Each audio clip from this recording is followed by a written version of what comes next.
Cześć wszystkim! Jeśli grasz w Path of Exile 2, na pewno chcesz maksymalnie wzmocnić swoją postać. W trakcie kampanii można zdobyć stałe buffy, które zwiększają odporności, punkty umiejętności, manę i życie. Problem w tym, że łatwo je przeoczyć, bo gra nie zawsze mówi o nich wprost. W tym materiale filmowym pokażę Ci wszystkie stałe wzmocnienia, które możesz zdobyć, jak je odblokować i gdzie ich szukać. Zaczynam od początku, czyli od aktu pierwszego gry Path of Exile 2. Aby zdobyć pierwszy buff, musimy udać się do Clearfell i zabić bossa o nazwie Bira of the Rotten Path. Wnosimy przedmiot i ten przedmiot ląduje w naszym schowku. Otwieram teraz okno mojej postaci. Zobaczcie, że moja odporność na zimno wynosi 30%. Klikam prawym przyciskiem myszy na głowę wilka i otrzymuję stały buff plus 10 odporności na zimno. Moja odporność na zimno wynosi teraz 40%. Następny buff również znajduje się w akcie pierwszym.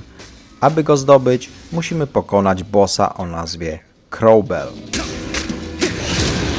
Po pokonaniu bossa otrzymamy przedmiot oznaczony zielonymi literami o nazwie Book of Specialization. Jest to książka specjalizacji. Podnosimy przedmiot, klikamy prawym przyciskiem na książce i otrzymujemy 2 punkty z drzewka umiejętności i są to punkty umiejętności zestawu broni. Kolejny buff plus 30 do ducha, czyli do spirytu. Otrzymamy udając się do Freytorn.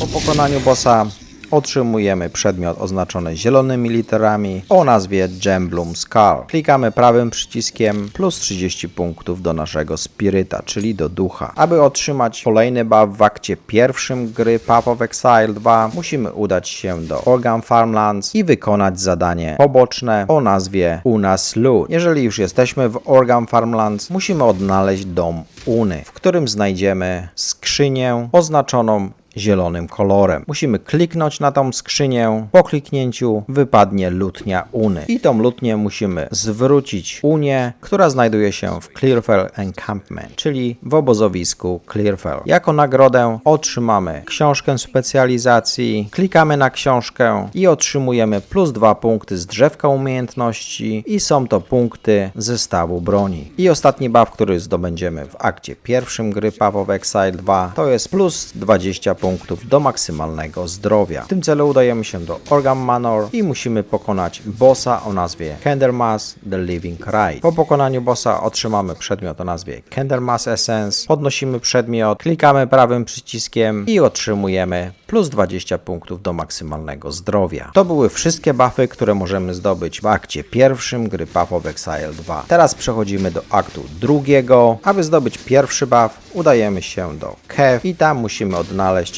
bossa o nazwie Kabala. Po pokonaniu bossa otrzymamy książkę specjalizacji i dodatkowe 2 punkty z drzewka umiejętności i to są punkty zestawu broni. Następnym buffem, który możemy otrzymać w akcie drugim gry PoE2, to jest buff, który będzie wymagał od nas odnalezienia 2 reliktów. Pierwszy relikt odnajdziemy w Kev. Ten relikt wypada losowo na mapie. Musimy zabijać potwory. Z któregoś losowego potwora wypadnie nam relikt oznaczony zielonym kolorem o nazwie Kabala Clan Relic. Podnosimy go i musimy odnaleźć drugi relikt o nazwie Sun Clan Relict, który znajduje się w Bone Pits. Podobnie jak z poprzednim reliktem, musimy zabijać potwory w Bone Pits i w końcu z któregoś potwora wypadnie nam ten relikt. Jeżeli już mamy 2 relikty, udajemy się do lokalizacji o nazwie Valley of the Titans. Na prawo od waypointu znajduje się posąg. Jeżeli umieścimy 2 relikty, będziemy mogli wybrać jeden z dostępnych buffów. Plus 30% zwiększonego ładowania charmsów lub plus 15% do regeneracji many z mikstur. Ja wybrałem plus 15% do regeneracji many z mikstur. Następny buff w akcie drugim zdobędziemy w The Shard. Musimy znaleźć ciało Dekary. Będzie ono oznaczone zielonymi literami jako Fallen Dekara. Klikamy na to ciało i wypadnie nam przedmiot o nazwie Final Letter. Musimy powrócić do karawanu i zwrócić list Shambrin. Klikamy na Shambrin i na dialog Give Shambrin the Final Letter. Dzięki temu otrzymamy książkę specjalizacji i 2 dodatkowe punkty do umiejętności zestawu broni. Kolejny buff, który bardzo łatwo przeoczyć, znajdziemy w lokalizacji o nazwie The Spires of Deshar. W tym miejscu musimy odnaleźć Shrine of Sisters. Po środku tej lokalizacji będzie znajdował się posąg i urna o nazwie Sisters of Garukan. Klikamy na urnę. Dzięki temu otrzymujemy plus 10% do odporności na błyskawice. To są wszystkie możliwe buffy, które możemy otrzymać w akcie drugim gry Path of Exile 2. Przechodzimy do aktu trzeciego, udajemy się do lokalizacji o nazwie Jungle Ruins i musimy pokonać bossa o nazwie Mighty Silver Fist. Po pokonaniu bossa otrzymujemy książkę specjalizacji i plus 2 punkty do umiejętności zestawu broni. Następny boss znajduje się w lokalizacji o nazwie The Azak Bog. W tej lokalizacji musimy odnaleźć wiedźmę. Po pokonaniu bossa otrzymamy przedmiot oznaczony zielonym kolorem o nazwie Gemrod Skull. Podnosimy przedmiot, klikamy na czaszce i otrzymujemy plus 30 punktów do spiryta, czyli do naszego ducha. Następny buff z aktu trzeciego znajdziemy w lokalizacji o nazwie The Venom Crypts. W Venom Crypts musimy odnaleźć miejsce o nazwie Den of the Serpent Priestess. Po środku tego miejsca będą leżały zwłoki. Te zwłoki oznaczone są na zielono o nazwie Corpse. Musimy na nie kliknąć. Dzięki temu otrzymamy Corpse Snake Venom. Podnosimy przedmiot i wracamy do miejsca o nazwie Ziggurat Encampment. Idziemy do Serwi, musimy z nią porozmawiać. Ona zaoferuje nam nagrodę w postaci 3 fiolek. I w tym momencie musimy się zastanowić, którą fiolkę wybierzemy. Każda fiolka posiada jeden buff, który przyznawany jest na stałe. Jeżeli już zdecydujemy się na jeden wybór, ten wybór pozostanie z nami do końca gry. Czyli warto tutaj się zastanowić, którą fiolkę wybierzemy. I tak, czerwona fiolka oferuje nam buff plus 25% do zwiększonego progu ogłuszenia. Fiolka zielona oferuje nam plus 30% zwiększonego progu osłabienia żywiołowego. I fiolka niebieska plus 25% do regeneracji many. Ja sugeruję, aby wybrać fiolkę niebieską. Klikam prawym przyciskiem i otrzymałem plus 25% do regeneracji many. Ten buff pozostanie ze mną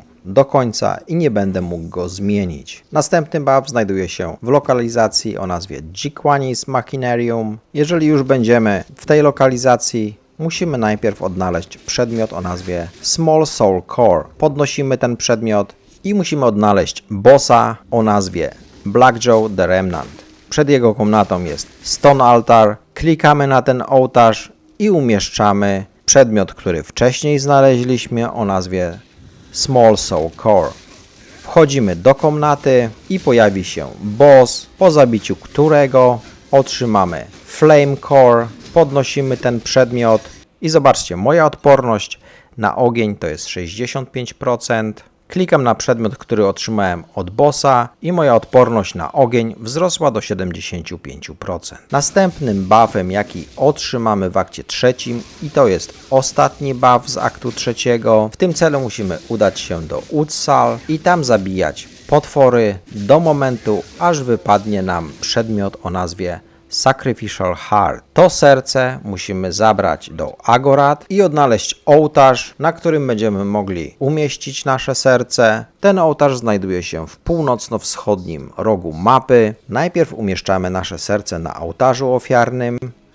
Podnosimy sztylet ofiarny i przekuwamy serce. Dzięki temu otrzymaliśmy plus 2 punkty do umiejętności zestawu broni. To były wszystkie buffy, które możemy otrzymać w akcie trzecim gry Path of Exile 2. Przechodzę teraz do aktu czwartego, czyli to jest akt pierwszy o podwyższonej trudności. I podobnie jak w akcie pierwszym, w akcie czwartym pierwszy buff, czyli plus 10% do odporności na zimno, znajduje się w Clearfell. Musimy pokonać tego samego bossa. Po pokonaniu bossa otrzymamy 10% do odporności na zimno. Następnie w akcie czwartym udajemy się do Hunting Grounds i musimy pokonać bossa o nazwie Crowbell. Dzięki temu otrzymamy plus 2 punkty do umiejętności zestawu broni. Kolejny buff, podobnie jak w akcie pierwszym, w akcie czwartym znajduje się w Organ Farmlands. U nas lód, odnajdujemy dom Uny, w którym znajduje się lutnia Uny i dostarczamy tą lutnię z powrotem do Uny. Dzięki temu otrzymamy książkę specjalizacji i plus 2 punkty do zestawu broni. Kolejny buff znajduje się w lokalizacji o nazwie Organ Manor. odnajdujemy i pokonujemy bossa o nazwie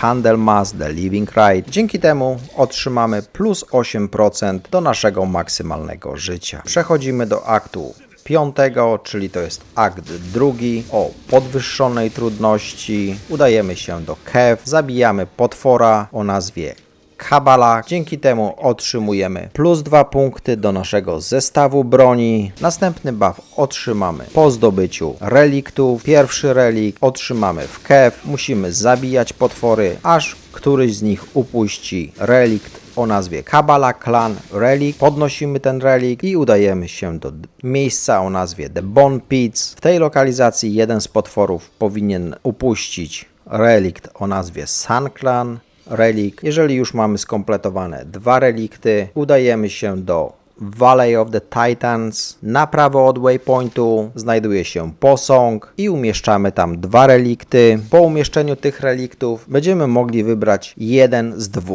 buffów. I są to buffy plus 30% do zwiększonego ładowania charmsów lub plus 15% do regeneracji many z mikstur. Ja wybrałem plus 15% do regeneracji many z mikstur. Kolejny buff znajduje się w Deshar. Podobnie jak w akcie 2 musimy odnaleźć zwłoki, klikamy na nie, wypadnie nam list, który musimy zanieść do Chambry. Jako nagrodę otrzymamy plus 2 punkty do zestawu broni. Ten buff możemy bardzo łatwo przeoczyć. Znajduje się on w lokalizacji o nazwie The Spires of the Shar. Odnajdujemy miejsce o nazwie Sisters of Garukan Shrine. Klikamy na urnę i otrzymujemy plus 10% do odporności na błyskawice. Przechodzę teraz do aktu 6, czyli ostatnie buffy, które możemy otrzymać podczas kampanii. Pierwszy buff znajduje się w lokalizacji o nazwie Jungle Ruins. Musimy odnaleźć i pokonać bossa o nazwie Mighty Silverfest. Po pokonaniu bossa otrzymamy książkę specjalizacji i plus 2 punkty do zestawu broni. Następny buff znajduje się w lokalizacji o nazwie The Azak Bog. Musimy odnaleźć i pokonać The Bog Witch. Dzięki temu otrzymamy plus 40 punktów do spiryta, czyli do naszego ducha. Kolejny buff znajduje się w Venom Crypts. Odnajdujemy zwłoki, klikamy na nie. Dzięki temu otrzymujemy przedmiot o nazwie Venom Veil, który musimy dostarczyć do Serwi. Przechodzimy do obozowiska i jako nagrodę otrzymamy do wyboru jedną fiolkę z 3. Czerwona fiolka oferuje nam plus 10% do odporności na chaos. Zielona fiolka oferuje nam plus 5 do wszystkich atrybutów, czyli plus 5 do siły, do zręczności, do inteligencji. Niebieska fiolka oferuje nam buff plus 15% do redukcji efektów spowalniających. Tutaj warto się zastanowić nad tym wyborem, dlatego że ten buff pozostanie z nami do końca gry. Jeżeli zależy nam na odporności na chaos, to wybieramy plus 10% do odporności na chaos. Ja ze względu na to, że na drzewku mam wybraną kluczową umiejętność Chaos Inoculation, wybieram fiolkę zieloną, dzięki której otrzymam plus 5 do wszystkich atrybutów. Kolejny buff z aktu 6 gry Path of Exile 2 znajduje się w lokalizacji o nazwie Jikwanis Machinarium. Musimy odnaleźć i pokonać bossa o nazwie Blackjaw the Remnant. Po pokonaniu tego bossa otrzymamy plus 10% do odporności na ogień. Ostatni buff z kampanii to jest plus 2 punkty do zestawu broni. Najpierw musimy się udać do Utsal. Tam zabijamy potwory do momentu, aż wypadnie Sacrificial Heart. Po podniesieniu tego serca musimy odnaleźć ołtarz ofiarny w Agorat. Umieszczamy serce na ołtarzu, przebijamy sztyletem i dzięki temu otrzymujemy plus 2 punkty do zestawu broni. Teraz krótkie podsumowanie, jakie buffy możemy otrzymać po ukończeniu kampanii. Plus 20% do wszystkich odporności, poza odpornością na chaos, czyli do odporności na ogień, do odporności na błyskawice i do odporności na zimno. Plus 24 punkty z zestawu broni, plus 100 punktów do spirytu, czyli do naszego ducha, plus 20 do maksymalnego życia, plus 8% do zwiększonego maksymalnego życia. Poza tym otrzymamy buffy, które wymagają wyboru. Pierwszym takim buffem jest buff, który można później zmienić i jest to buff, który jest przyznawany dwukrotnie, plus 30% zwiększonego ładowania charmsów, plus 15% do regeneracji many z mikstur. I w akcie trzecim mamy do wyboru plus 25% zwiększonego progu ogłuszenia lub plus 30% zwiększonego progu osłabienia żywiołowego lub plus 25% zwiększonego tempa regeneracji many. W akcie szóstym gry Path of Exile 2 będzie również buff, który wymaga wyboru. Będziemy mieli 3 opcje do wyboru, plus 10 do odporności na chaos, plus 5 do wszystkich współczynników oraz plus 15 do redukcji efektów spowalniających. Wszystkie buffy możecie znaleźć na mapie oznaczone czaszką